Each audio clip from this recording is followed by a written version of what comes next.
I'm here to talk about success. The first rule of success is to have a vision. You see, if you don't have a vision of where you go, and if you don't have a goal where you go, you drift around and you never end up anywhere. I mean, as you know, I was born in 1947 in Austria after the Second World War. So I was very fortunate that I stumbled onto my vision. And I didn't really like Austria when I grew up. I couldn't wait to get out of there.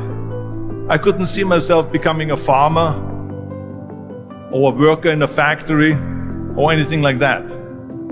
Even though my parents wanted me to stay there and have a normal life. But that was their vision, not mine. My vision was totally different. I felt that I was born for something special, for something unique, for something big. Then one day I went to school. I remember I was 11 years old, and they showed a documentary about America. And there they showed in this documentary the huge skyscrapers, the high-rises, the huge bridges, the 6-lane freeways, and all of this stuff. And I said to myself, that's where I want to be. I don't want to be around here with little farmhouses and these little buildings. I want to be in America. One day after school, I walked by a store in Graz. So I went inside and I looked around, and then I saw a magazine. I saw a bodybuilding magazine that had Reg Park on the cover. Reg Park was then a 3-time Mr. Universe. And I saw him on the big screen as Hercules.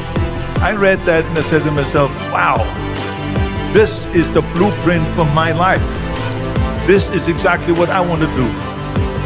I want to become a bodybuilding champion just like Reg Park. I want to get into movies just like Reg Park. And I want to make millions of dollars and be rich and famous just like Reg Park. You know how great it felt that I knew where I was going? Imagine the majority of people don't know where they're going. I knew where I was going, that I'm going to become this bodybuilding champion just like him. So it was just a question of how do you do it?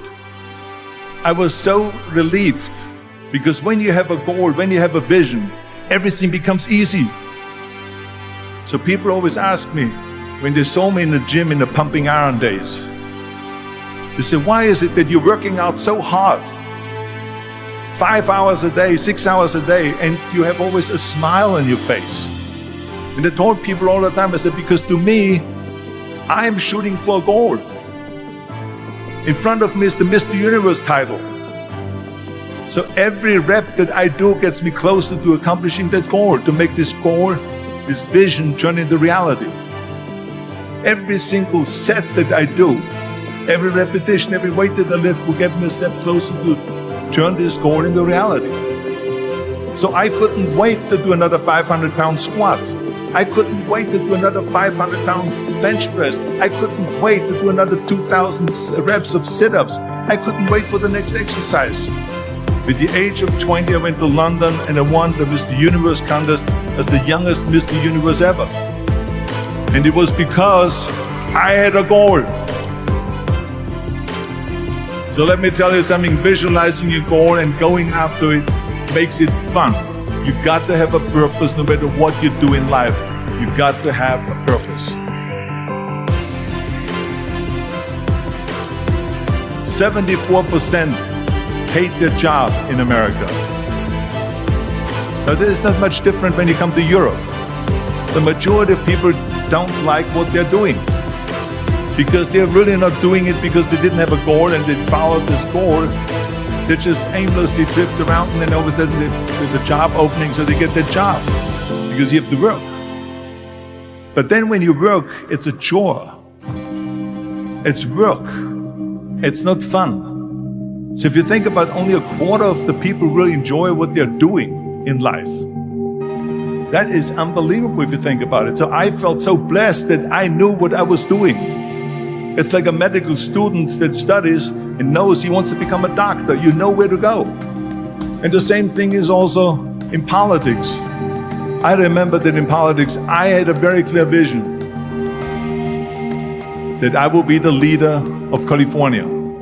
This is as far as I could go because I was not born in America, so I could not run for president.